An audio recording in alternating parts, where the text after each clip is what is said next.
Welcome to New Life Live with Stephen Arterburn. For 35 years, New Life has been transforming lives one at a time thanks to the giving hearts of you, our listeners. Our goal is to provide you with wisdom from God's Word to give you hope and help in life's hardest places. If you have a question you'd like to ask today, our phone lines are open. Call 1-800-229-3000. That number again is 1-800-229-3000. Now here's today's host, Becky Brown. Hello, everyone. I am so glad that you decided to join us. However you are listening, we are glad that you are here. We always take calls, 1-800-229-3000. And joining me today is Dr. Jill Hubbard, who's psychologist, author, speaker, mom, and co-host extraordinaire, as well as Chris Williams, a licensed marriage and family therapist. And I had jokingly said leadership guru in a previous show, but you are, you know what you're talking about when it comes to leadership. And, we always love to hear the insights from our co-hosts. And Jill, today, I would love to know, what are you thinking about? Well, guys, I'm thinking about what do you do when you're having one of those hard days? Right? I just mail it in. When either the circumstances around you just feel difficult to deal with, or whether you're not quite sure why, right? You feel nervous, anxious, fearful, overwhelmed. You're anticipating something. There's impending doom, down. All the things that we therapist types talk about as being dysregulated. So when you have those days where you're just feeling off, what do you do about it? Oh, that's a great question. Yeah. So now, the things that I'm going to offer to you are not deep-rooted cures, but they are management tools. Yeah. Because when we're having a day where it's just a hard day and we're just off, how do we get re-regulated? And so we need some tools, some, management tools to deal with it. So in the moment, one of the things we need to do is we need to slow down, and we need to slow down our breathing, and we need to deepen our breathing. And we need to take a moment. Sometimes we need to put a hand to the chest and the stomach and do our deep breathing. This is like a way of holding ourselves, telling ourselves, you know what, it's going to be okay. You're okay. Okay? Sometimes we need to ground ourselves in the concrete surroundings. We need to look around. We see the trees. We see the chair, we feel the chair, we can stomp our feet on the ground just to say, I'm here in this moment, right? Even though everything is feeling anxious and my thoughts are spinning and all of that. Moving our bodies is helpful. Sometimes going for a walk around the block can be really helpful. Or you're at work, just, take the long route to the restroom, which is what I do at times. Take the scenic route. Right, the scenic routes, Dancing is actually something that is really helpful. So if you can kind of just move your body to a rhythm and dance. I think we need to also ask ourselves, does our reaction feel appropriate for the given circumstances that we're in? So is this an appropriate reaction, or does it feel like an overreaction? Yeah. Because that gives us information. And when your body feels shaky, weak, and when you're impacted physically, that tells you there's more going on here than just what's currently happening. And that's when sometimes we can say, if this happens frequently, that's when I need to seek therapy. I need to get some additional help because there's something going on. There's a trauma or there's a repeating pattern here that I need additional help with. And I have a couple more things that I can share after the break. We'll do it Becky. after the break. Okay. Yeah. I love even just the process that you laid out there. It would be good. Maybe we'll make a tip sheet. That might be yes. This is the tip because sheet. because when we are in the midst of those bad days, we need the reminders, like you have begun to list, and simple things, but boy, powerful. I can't wait to hear the rest of the list. We're going to do that right after this break. You can call us. Hi, this is Steve Arterburn from New Life Live, and Chris Williams and I are doing the Emotional Freedom Workshop. I don't know of anybody that wouldn't benefit from emotional freedom. We're all bound or stuck or struggling in some area. What are we going to do there, Chris? Just really help people get clarity around the places where they're stuck in their life. They sort of circle the same mountain of disappointment over and over and over again. You're going to be able to see that mountain clearly and get to a new place of what we call emotional freedom, which is simply I can feel in the world, build a relationship to it, and know what to do with my experiences. The New Life Emotional Freedom Online Intensive is Saturday, September 14th. Steve Arterburn, Chris Williams, and Dr. Jackie Mack Harris will present information on trauma, depression, codependency, and more. And small group leaders will help you process the information you learn. Register online at newlife.com or call 1-800-NEW-LIFE and use the discount code NLL to save $50.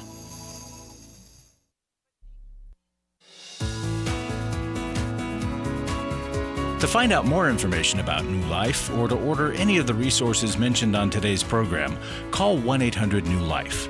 Now back to New Life Live. Welcome back. I hope you're not having a bad day, but if you are, we've got help for you because Jill started with this list of what to do when you're having a bad day. One of those hard days. Yeah, and you already started with, slow down, take a deep breath. I love putting your hand on your chest or your stomach and just grounding yourself, what you see, you feel, you hear, walking or dancing. Ask if your reaction is appropriate. And I'm on the edge of my seat, Jill. I want to know the rest of the list. And part of that, too, it's a lot of times those feelings of feeling weak, shaky, panicky, it's your internal alarm system going off and telling you that there's danger. And that's where we want to see, but is the danger in the present or is it rooted somewhere else and it's getting stirred up? We're getting triggered, right? And I was talking about that's when often we need to seek more help when that happens frequently. That's an indication. So we also want to ask God to hold us, to maintain us, and to sustain us. I love reading the Psalms when I'm feeling dysregulated because that's something that I can do. It's good to cry out to Him. Sometimes you can't do that, right? One of the things that's really good is to have a support system so that you have safe people. And on a day like this, you could call a friend. You could ask them to pray for you. I have people, clients or friends who will text me, okay, pray for me today, or I'm having a hard time, or can you talk, right? And so sometimes that's really good to be able to externalize and to have somebody safe that can be there with you. Some people are less into externalizing, so maybe you start with writing, journaling, getting it outside of you so that you can better get a handle on it. And then it's always important to increase your self-care, right? Water, food, sleep, calm. Yeah, it's a really challenging situation, I'll say, because when I have bad days, one of the things I've had to learn, quite honestly, the hard way, is I have to have grace for them. Yes. They happen. They do. It's just a thing. Yeah, no self-shaming. Yeah. Come on. Well, I mean, it is a how thing. How well do you know me, Jill? I know, but that's not one of my tools. Yes, for sure. But I'm a person who is prone to finding my worth in achievement, and that's a weak point in me. And so when I can't get stuff done and I can't be productive, that's when the shame monster tries to creep in. And so I've had to learn that there's bad days and there's grace for that. Right. And there's room for God in that. Right, because on those shame, when we heap shame upon our head, right, that feels even worse. Oh, for sure. So then what do? That feeds all the addictive behaviors, exactly, right? Yeah, we'll want to go into escapism and medicating it and all of that sort of thing. Yeah. And so having grace for it, and then similar, exactly what you're saying, those tools help me access what I call my AID, my AID. I want to be aware of what's going on inside of me. I want to be able to identify what's going on inside of me. And then I want to be able to disclose it. I don't like to disclose it, but that's usually one of the most important things for me, is to obviously disclose it to God in prayer, but disclose it to another person. Reach out and say, hey, here's what's going on, because a lot of times I need to be reminded of the grace. I need to be reminded. And then the thing that I have found that has been honestly incredibly powerful is in my work, and my work obviously is particularly a therapist and as a business owner and leader, is that I just know there's days I don't have it in me. It's just not there. And to then trust that God is going to show up and He does do fill for in the me gap. what I can't do for myself. I can genuinely say some of the best days of work I know. is when I didn't have it. Yep. And love that. God So true. showed up in these amazing ways. It's I almost love as that. if God says, I see you, but I got this. I love that. Yeah. He does got it. I thank you so much, Jill, for sharing that, Sure. and Chris. And, if you're having a bad day, you can call us, 1-800-NEW-LIFE, and we'll get you some of the resources that Jill and Chris just talked about. Because, like I said, we'll probably make a sheet of those lists. But let's go to a flashback call that we have with Steve and somebody else. I don't know yet. Let's go to Chris from Baltimore, Maryland. Chris, are you there? I am here. Yes, guys, I What- sure am. Thanks for taking my call. I appreciate your ministry. What's going on in your life today? Well, I'm as Adam is suffering from an addiction to pornography. I struggle with that a little bit. I don't consider that an addiction. But my addiction is I'm addicted to the attention that I get from females. And I've been married for 24 years. Hey, wait a minute, Chris. You don't consider Adam's dependence on pornography as an addiction? No, I do. I'm saying that that's not. Oh, what you struggle with is not that. I issues got you. with that, but that's not an addiction for me. I got you. All right. Yeah, that's what I meant by that. But my addiction is just the attention that I'm getting from other women. Now, as I'm getting older and my relationship with my wife is not quite what it was, I'm suffering from the temptations, and I've given in a couple of times to the attention and the feeling that I get when I'm with a younger lady that's very attractive, that finds me attractive. What does given in mean? Well, I've been unfaithful to my wife. All right. Well, That's what that means. now, how long have you had this burden of just being so handsome that people cannot do anything but admire you? I mean, I'm when not did that? saying that that's the case, believe me. Really? I've always had an insecurity problem, even from as long as I can remember. When I was very, very young, I came from a broken family, and in every one of my relationships, I needed physical attention. I needed to hold hands with girls or to know that they wanted to be with me. And it was very difficult at a young age to find a girl that wanted to do that. When I met my wife, she met all those needs. The need to that I had to be with somebody that wanted to be with me. But the one need she did not meet is I was not physically attracted to her. Mhm. And we're now together 27 years, and it's becoming more and more and more of an issue with me, the lack of physical attraction. And not only that, but now all the things that she was to me then, she's not meeting those needs anymore, Which are? which the need to feel like I'm her world, to feel like she wants to be with me, to enjoy the things that I enjoy doing. We used to have a lot in common. We used to like to do a lot of the same things together, and now she's going in a completely different direction. Which is?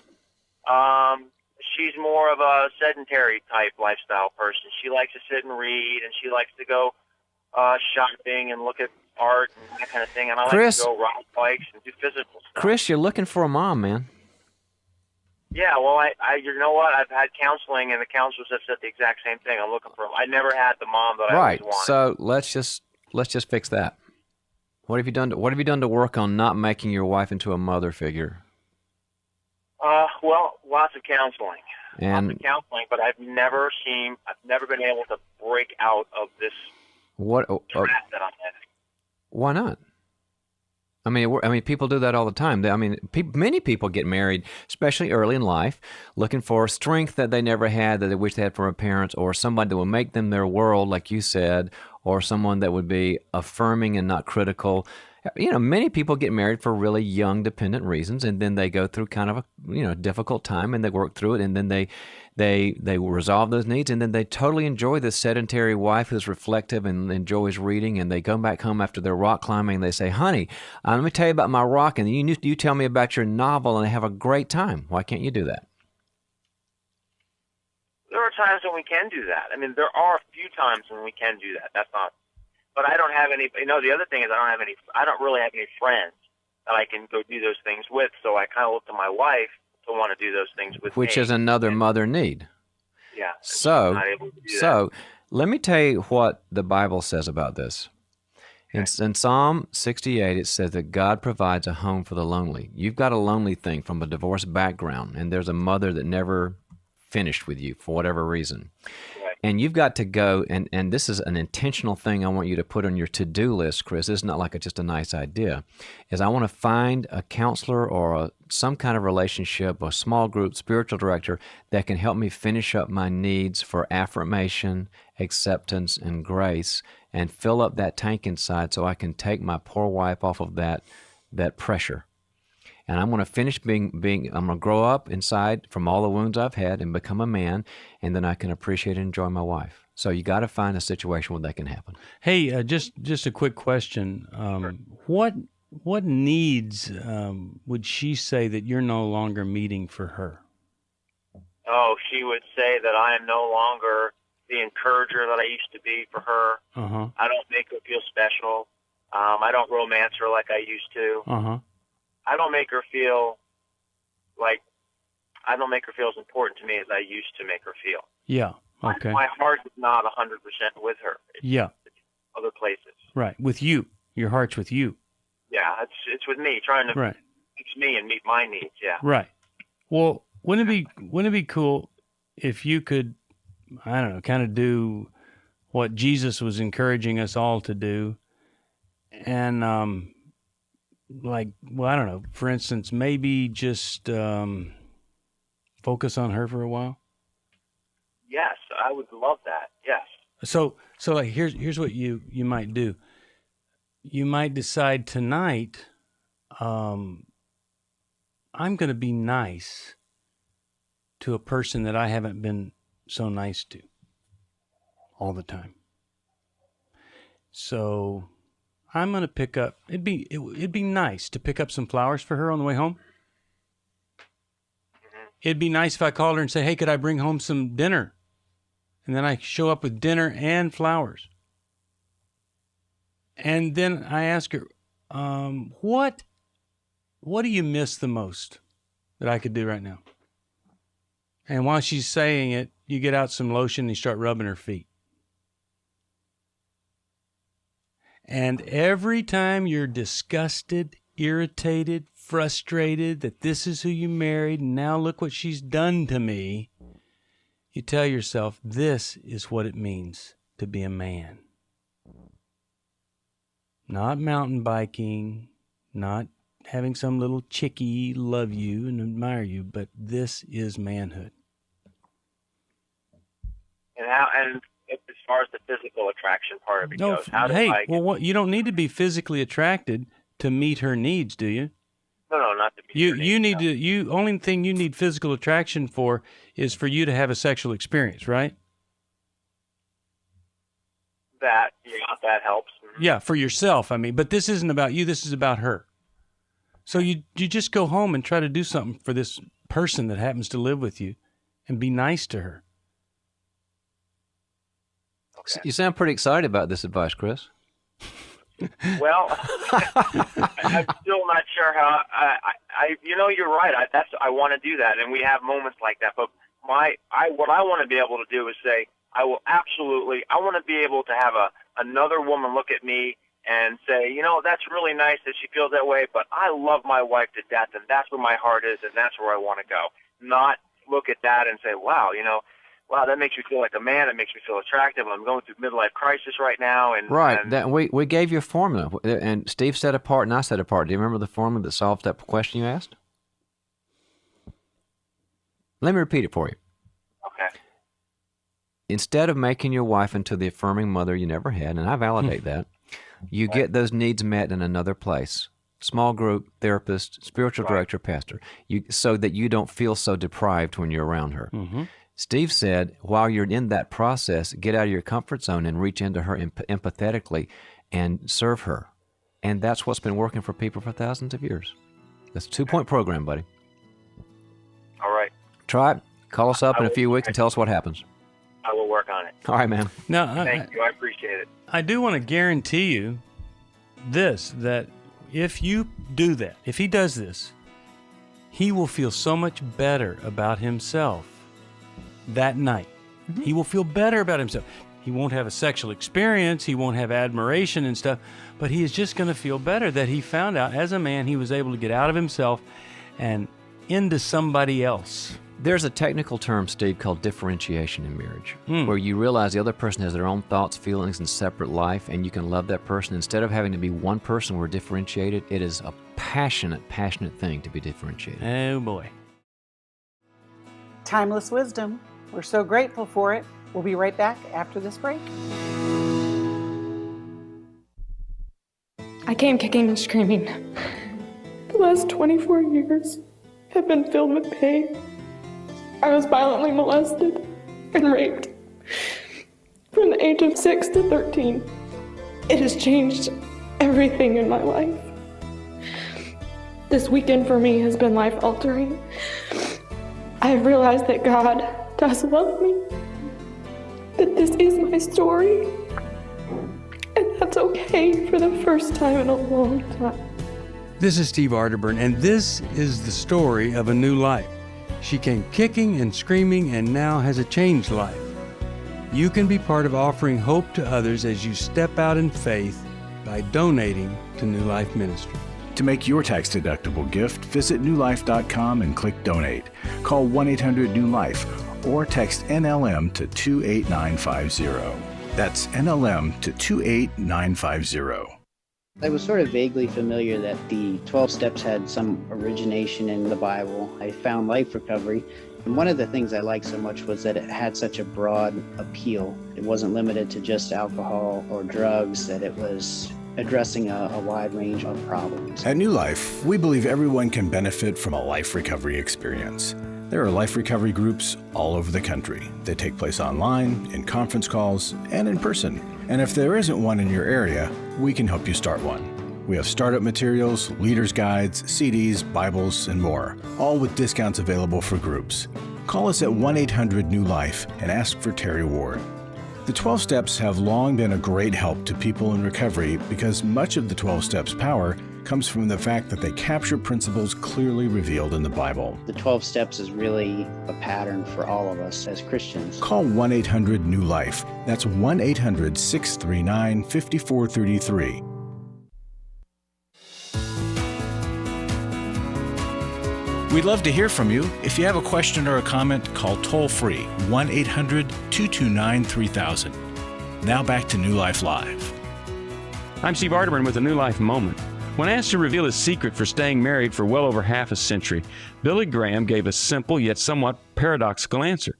Well, Ruth and I are happily incompatible. That's a great answer to a question everyone inevitably asked at some point during the marriage. How can I stay married to this person? And lurking just beneath that question is one even more formidable: did I marry the wrong person? But that "did I marry the wrong person" question is a dangerous one. Why? Well, because it's framed completely wrong. And wrongly framed questions twist the issue and therefore elicit very poor answers. Furthermore, the question's based on a serious misunderstanding of marriage itself. And misunderstandings create a fertile field of myths that have the potential to damage your marriage. Christians are susceptible to two marital myths in particular. Visit me, Steve Arterburn, at newlife.com, and I'll tell you more about them and also how to move beyond them. Thanks for listening to this New Life Moment. You know, it's amazing how in the call, the guy kept looking for another answer. And the same thing with what Steve was just explaining. And, you know, so many times couples have repeated conflict because they haven't settled the real issue, which is internal for each of them. Yeah. You know, at our Marriage Intensive, we help couples unpack those things that they've been carrying around for so many years. And check out our intensives. Go to newlife.com. We've got lots of different offerings throughout the year, and you can get the information there, or you could even call us at 1-800-NEW-LIFE. Right now, we're going to go to the calls, and we are going to talk with Brad, who's calling us from Louisville, Kentucky, listens on the internet. Hello, Brad. Thanks for calling. How can we help you? Hi, Becky. Thanks so much for taking my call. So I this Saturday, I'm going to be meeting my biological father for the first time in 31 years. Wow. So the question I have is, how can I protect myself from feeling hurt but still make the most of it? Wow. Well, Brad, let's hear what Chris, let's start with you. Well, what was the situation in which you had not met your biological dad? It was not by choice. It was mainly I've been told stories from one-sided stories, I guess, from people in my family who were saying that he didn't want me to be in his life. He didn't want to come around. And I was just led to believe that that's the way that it always was. So the hurt makes sense that your own biological father would reject you. Yes. And I think, Brad, I want to start here. It is impossible to express. We do not have words to express the impact of that. It's profound and it's deep. And so I want to start here is that the expectation of, if that's the story, to not be hurt is an inaccurate expectation. I love your question. I absolutely love it. Of how do I protect my heart and still try to get the most out of this? And I just want to start here that the expectation is that this is going to be a very complicated situation for you. This is going to be a very, very, maybe even chaotic experience for you, because it is reasonable that there would be a lot going on inside of you. And to sort of jump to a solution a little too quickly, but to really make sure that I say it loud and clear, is that I really, really believe that you need to be with a therapist to work through the complication of what this experience is for you and is going to be for you. And again, I'm not saying hey, you have to make the phone call today. But what I am saying is don't try to navigate this on your own, because there's a lot going on inside of you that you're going to need some guidance with. Yes, and probably before and after the meeting, you need to kind of sandwich that meeting. Oh, that's good. With people that, are supportive and you can talk to right before and right after. But I'm curious, you have this father that you have felt rejected by, yet he's willing to meet with you. And I'm wondering if you've talked to him on the phone, or kind of... How did this come about? Yeah. Well, it's kind of hazy, but back in I want to say 2021, it was around Christmas time, and I think somehow my mom gave him my number, which her and I's relationship isn't the best either as well. And he had called and left me a voicemail crying that he wanted to connect. And I had waited 3 days and tried to call, and it went straight to voicemail. Assumed that maybe he had just blocked me. And so at that point I decided, I was I don't need it in my life. It just felt like a rejection over again. And then fast forward, and I believe I found out, or he had told me that him and my mom have been talking again, and that's how he got my phone number again. Brad, hold So- on. You can hear the music. We're gonna have to take a break, but we want to get to the other side of this because that's a great question, Jill. How did it come about? And where do we go from here? It's never just one thing. There's roots and connections in all different areas, but we'll give you some help, Brad, on the other side of this break. We're glad that you called, and we'll see what they say.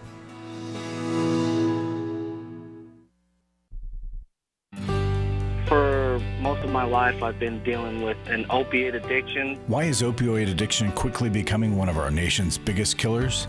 Maybe it's because it isn't only those who are addicted who are in denial. We did what I see so many parents do, is it can't be an addiction.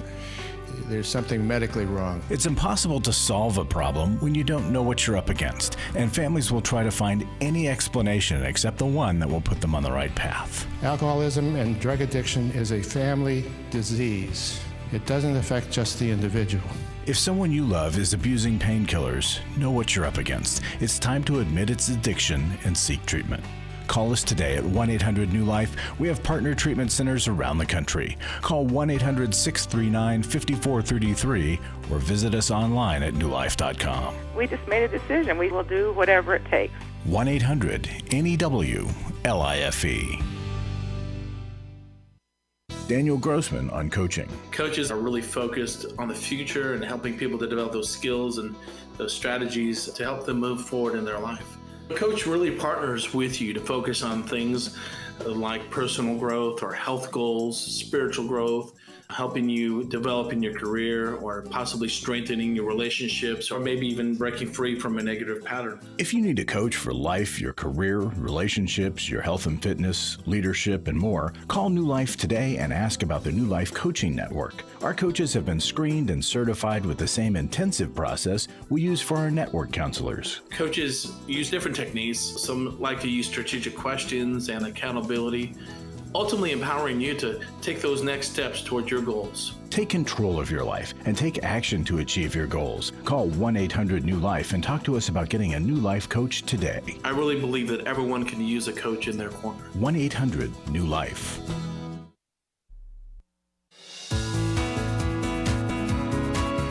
We're glad you joined us for New Life Live.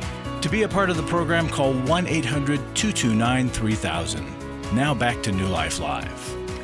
Welcome back.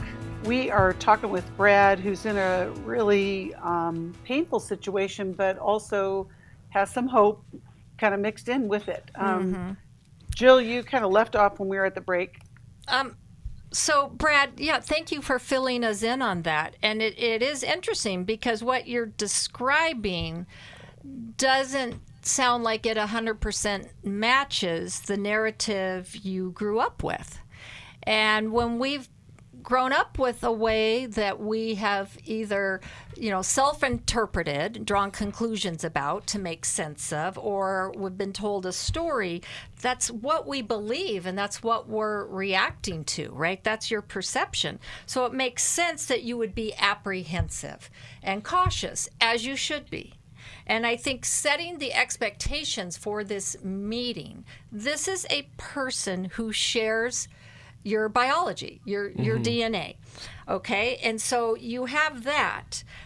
This isn't necessarily a long-lost dad, right? So we have to set the expectations, and that this is a time to maybe listen and hear another version of the story, and to get information, and also to be able to share, perhaps, if it feels safe enough, what it was like for you having the absence of a father.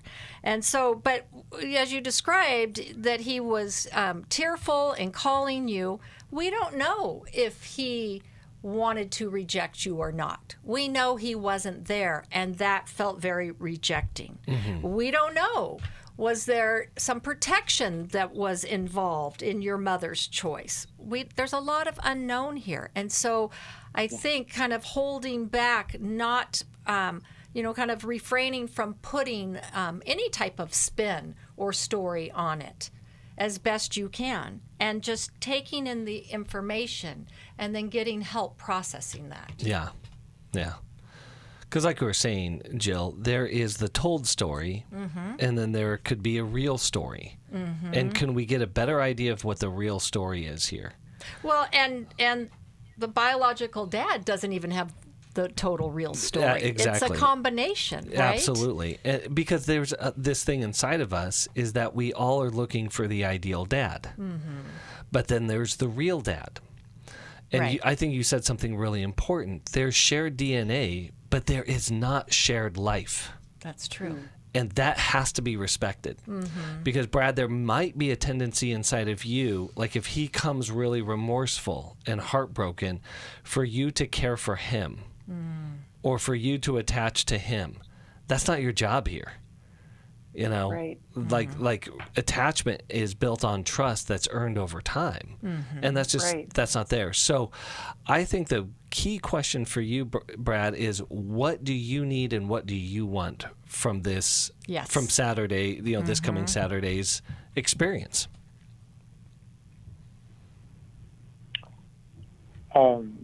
What I want is kind of like what y'all are saying is I want to know his perspective, and because I have my own perspective on how things gone for my own life, and just to hear his side, and then taking all the things that I've been told over the years, just to begin to piece together, like to have clarity of what everybody experienced themselves, and because like I don't know what it was like to, I can't remember when I was born, and like what happened, and I've in preparation for this too, I've told him that like I've set the location, I set the time, and my wife is coming with me. Oh, good. And that way, like,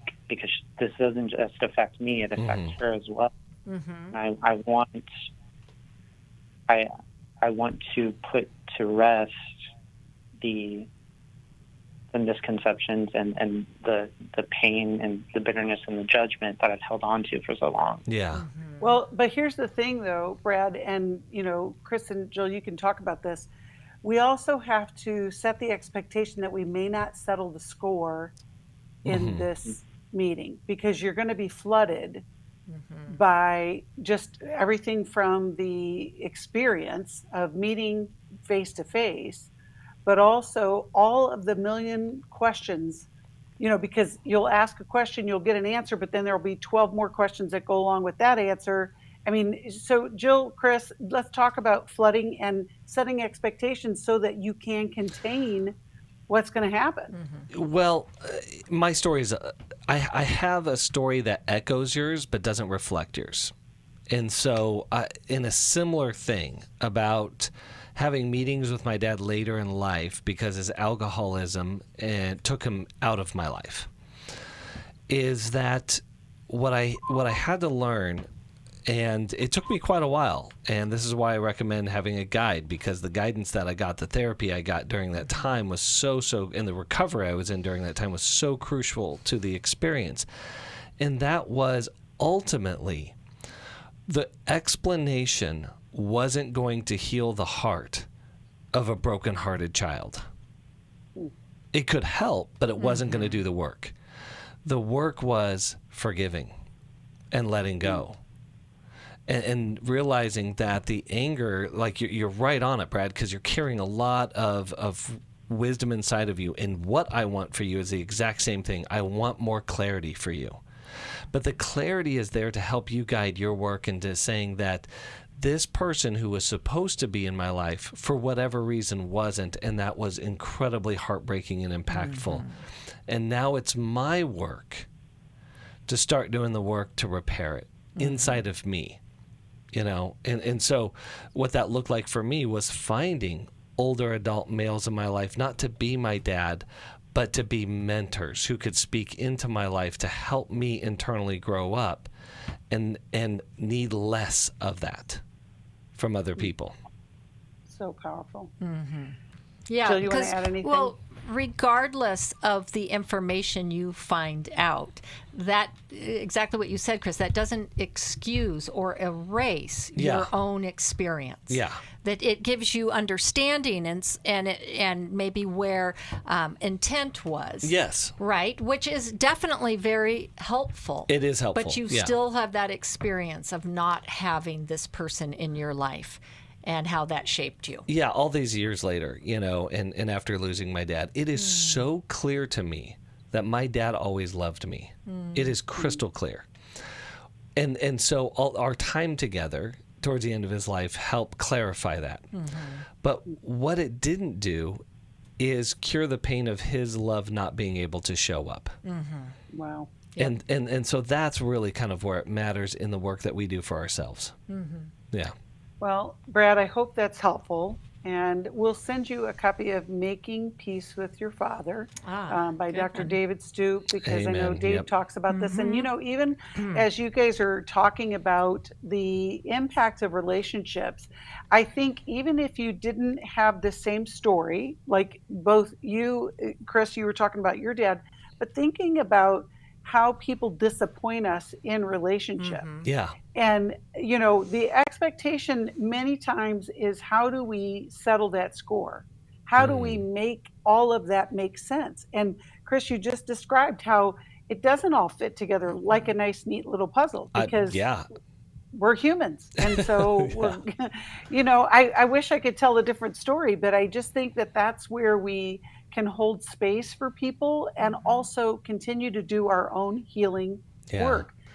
In the words of Jesus, Father, forgive them, for they know not what they do, right? It's a practice that and there's this key component, and forgive us as we forgive others, because we are also sources of pain in relationships as human beings.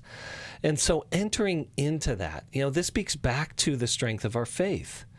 That there is a trust that somehow, that what Paul says, that in Galatians, that Christ is reconciling all things to himself.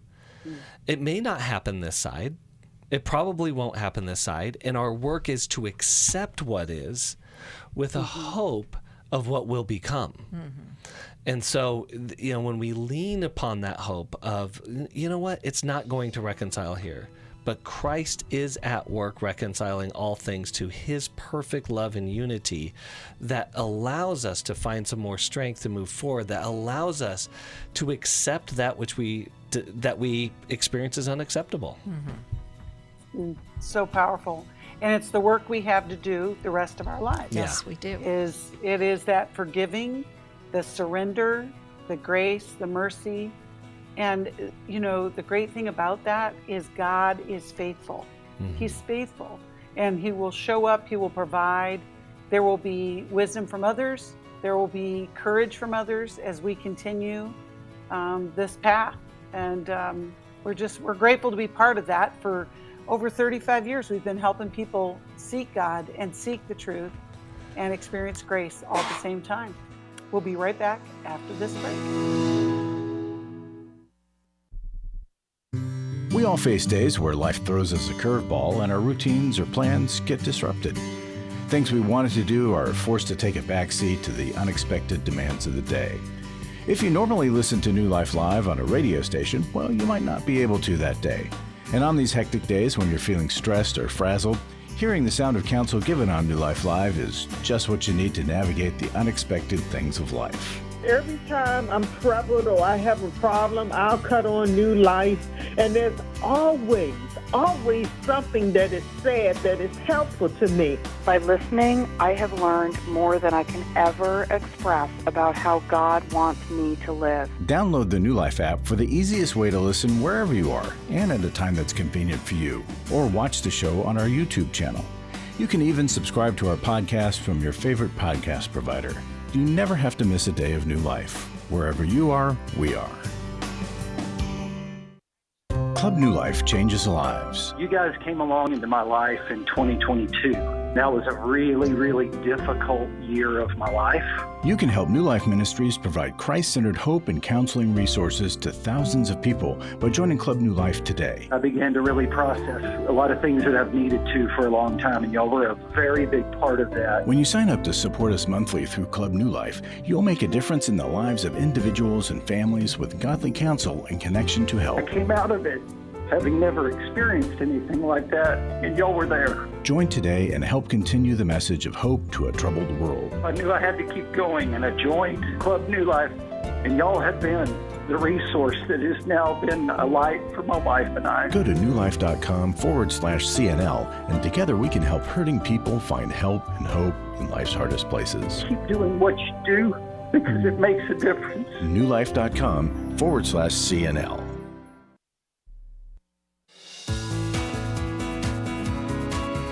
To find out more information about New Life or to order any of the resources mentioned on today's program, call 1-800-NEW-LIFE. Now back to New Life Live. Welcome back. I just want to say thank you to all of you who give to New Life, because you are making a difference. You're making an impact in the lives of so many people, everybody from our callers to the counselor network that is coast to coast, as well as our life coaching network. In so many ways, your giving has made an impact. And, you know, we've said many times that sometimes the radio program is the only counseling that some people ever receive. And so if you have not given yet to New Life, would you do that today? Go to newlife.com/donate. You know, we record on Monday, Tuesdays, and Wednesdays, and sometimes you are listening at other times where you cannot give a call into the show to get an answer to the problem that you're dealing with. But we have provided a way for you to submit your question at times when it was convenient for you, and then we will answer the call and we'll let you know what the answer or how to listen to the answer. If you have such a situation where you're listening at other times when we're not live, you can go to newlife.com/radio and we will show you how you can submit your question. And I have a question for Jill and Chris in that form, which is from Will from Houston, Texas, and he listens online. And his question is, his first question, he's actually submitting two. What can I do to remain engaged and energized to help my wife walk through her difficulties? And, you know, the question, second part is, what can I do for us to remain connected as a couple? The background is she's had a difficult life. She grew up in a family with dysfunction, had a parent with mental illness. She has an eating disorder and experiences PTSD, generalized anxiety, and several ongoing health conditions that leads to insomnia and chronic fatigue. As a result, eating is a struggle, getting to work and attending church, doing social things with people, attending medical appointments and treatments. These are difficult and involve me helping her through all of these things. I love her. However, I am exhausted, disconnected, overwhelmed, and spent. This is our life day after day. Oh, it's painful. How can we help, Will? Wow. I think it starts here, and that is the recognition that it is hard and it's difficult. And I think... well, that Will can't contain it all. No. Some of these things are bigger and existed way before Will came onto the scene. That's exactly right. Right? That he cannot be the cure for her pain. No. And this is for all of our listeners, me included. Put me at the front of the line here. And that is, we carry our story into our relationships and our adult marriages. And whatever pain we have, there's not a person out there that's going to cure it. No. That we have the responsibility to do two things. One, recognize that whatever we're carrying is going to affect the people around us. And two, we're the only one that can do anything about it, with the help of God, obviously, and some good, healing and growth processes. And that's why we're here. But I want to acknowledge for Will what an amazing heart he has. Yes.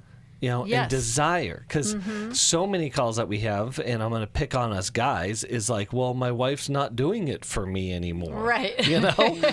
And it's like, well, let's flip that around. But rather, what are you doing for her? And he seems to be a guy of service and really, really desire for his wife. Almost maybe even feeling guilty that he runs out of energy. Yes, absolutely. Right? I don't know for sure, but caregiver burnout is real. And when you have someone that's been traumatized and has difficulties, and like he described, just doing day-to-day life, and where you have to step in, you can get burnt out. And so that's where Will needs some support for him too, to shore him up. Yeah. Right? Yeah. Therapy, friendships, mentors, respite care. People, I'm respite care, even right? thinking respite care. Friends right? for your wife, that you can spread it out a little bit. Yeah. And one of the frustrating things about our pain, ironically enough, is it's resistant to help. Yes. Yes. That's so true. It's bananas, but it's true. And oftentimes it's the pain that metastasizes itself into shame that's resistant to getting the help that we need. Well, I was thinking of like the frog in the boiling water. Will has been taking care of her for the majority of their marriage, right? And so this is just what he's been doing until you are drowning or boiling to death, or whatever the analogy is that you want to use. But it's really, how do you know when you need to seek help? Well, and I want to point out a dynamic, if I can, really quickly, because in pain and dysfunction in relationships, typically what you see is one partner under-functioning and the other partner over-functioning. Yep. And if you see a big disparity there, you know that something has to be addressed. Absolutely. Yeah. And isn't it interesting that his wife grew up with a mentally ill mother, and now she's in that spot, right? Yeah. So there's some work there for wife to be doing. Well, let me say it like this. The pain that we do not repair, we repeat. We do. This is true. Right. We may act it out differently. Yeah. So I have a suggestion for Will. It might be a little bit backdoor, but I think so. I see this a lot. So I think, Will, you go to therapy, but you ask your wife to help you and go with you. Yep. And then you go together to see what the therapist has to offer. And if there's things to offer her and things to offer you. And again, the joy of seeing couples together, not just in their relationship, not just in their marriage, but them as individuals, get into a healing and growth process, it accelerates So Will, the connection. Okay, Will needs to he needs to look at his over functioning. Yes. And function less. Yes. Purposefully. And, right? Because as he functions less, it'll be interesting to see if she steps into that. Yeah. And what you just said though, Jill, about her mother had mental illness. Yep. And then he listed his wife's mental illness. Oh, exactly. Yes, exactly. She has an eating disorder. She has PTSD. So she learned generalized anxiety, learned helplessness. Well, and but instead of him saying that his wife has mental illness, there's the thing. It's like, if we can't name it, we are going to overfunction because it's just this. I can put this into manageable bite-sized pieces and be overwhelmed by it all. But I do love what you said, Chris, about couples therapy. Many times we see couples in crisis moments. Now, Will is in a crisis right now. Okay, we can see that. But boy, what a powerful tool to engage with somebody outside of the crisis. It's why we call 911, right? And so we hope that that's helpful. What book would you suggest for him to get in this? Or maybe just connecting with a counselor to begin with would be a good next step. I think Take Your Life Back would be a good. That's what I was thinking. A good start there. See how great that is. We are grateful for even the opportunity to answer a question that's submitted, like what Will just submitted, because I know that there are listeners out there that are in very similar situations. Will, you're not alone in this, and we can get overwhelmed, whether it is a spouse, a child that's in need, whether it's an adult child or, a younger child. We are all facing something that feels bigger than us. And, we started the program with those manageable steps when you're having a difficult day, but sometimes the difficult days end up being a difficult life. And we want to help you with the support and to address the care that you need. Give us a call, 1-800-NEW-LIFE. We have resources that can get you into help and get you into the support that you need. We're so grateful that you joined us today. Thank you, Jill. Thank you, Chris. And thank you, listeners. Thanks for listening. We hope this program has helped you by giving you insights for handling the challenges you face in your life. We want you to know that we're here for you, but you also need to know that New Life Live is a listener-supported ministry.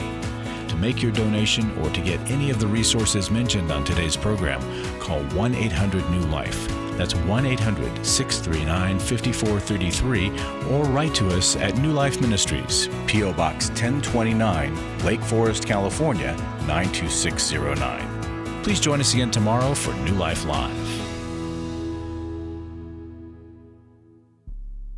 Thanks for watching today.